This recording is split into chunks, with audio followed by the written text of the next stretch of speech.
In this video, the focus is on analyzing the notebook based on the ABC Bank dataset. I will cover three main aspects. First, the key data purposing and the modeling step. Second, why the select model are appropriate for this business problem.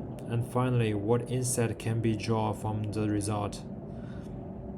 And we will go to the first part. So the notebook began with the data exporting and pre-processing. And let we go to that section, over here. So initial check showed that the dataset doesn't contain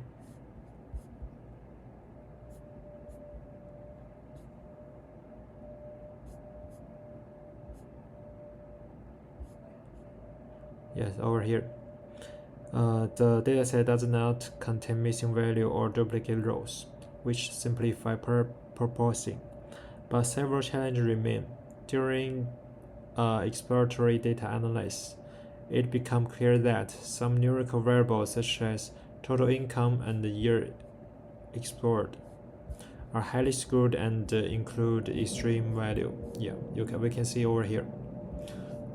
This is the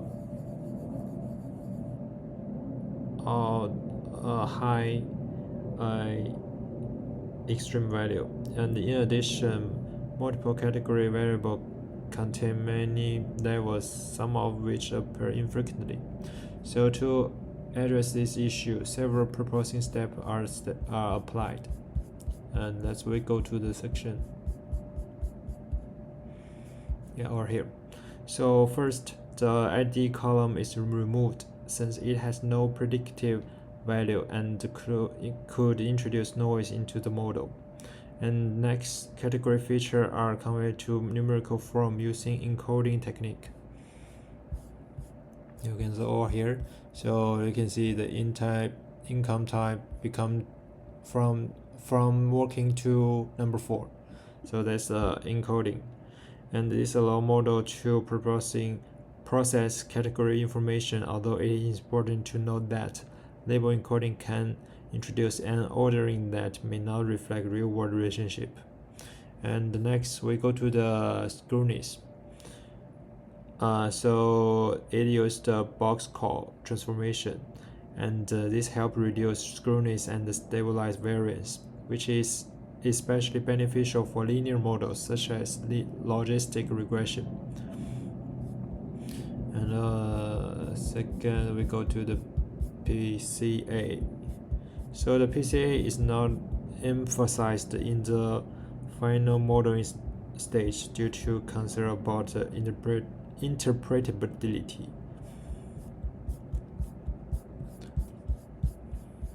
Where is it? Over here. And next, we go to the part 2, why the chosen model are appropriate. So the first model is logistic regression, which serves as a baseline. Logistic regression is commonly used in financial and banking applications because it is interpretable and transparent. Modern coefficients provide clear insight into how different features influence approval decisions, which is critical in regulating the environment. And next, we go use the random forest model. So the random forest can capture nonlinear relationship and the feature interactions that the linear model may miss.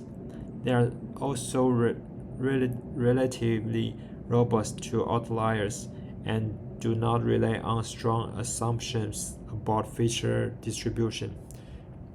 And finally, we go to the H2O auto machine learning. So it's to train and evaluate a range of advanced models, including ensemble and boosting methods.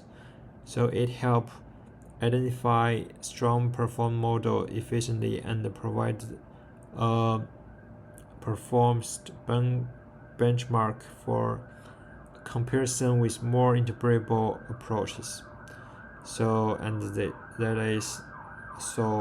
Together this model represents a balance between interpretability, flexibility, and predictive performance, which align well with the credit approval use case. And we go to the part 3, insight from the result. Several important insights we can get from this notebook. So the one key takeaway is that data preparation and feature engineering significantly affect model performance. Transforming skilled variable and scaling feature improve training stability. Practically, for logistic regression, encoding category variable enable model to leverage information that would otherwise be unusable. So in many cases, this preprocessing step have a larger impact on performance than simply switching from one algorithm to another. And the strength of the preparation pipeline lie in its structure and the consistency. Transformation and scaling improve convergence and robustness, while auto machine learning provides a strong reference point for achievable performance. However, there are also limitations.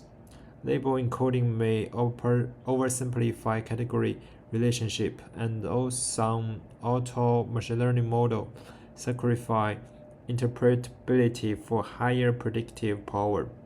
Addition, relying solely on accuracy may overlook issues such as class imbalance or unequal misclassification cost. And there are several ways that approach can be improved further. Techniques such as class weighting or resampling method could help address class imbalance. And in addition, optimizing decision threshold based on business cost rather than accuracy alone would improve real-world applicability.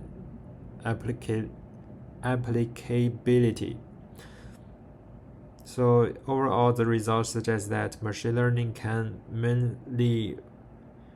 meaningfully support credit approval decision when combining with thoughtful pre-processing and evaluation. In real-world setting, financial institutions must balance predictive accuracy with interpretability, fairness, and regulatory compliance.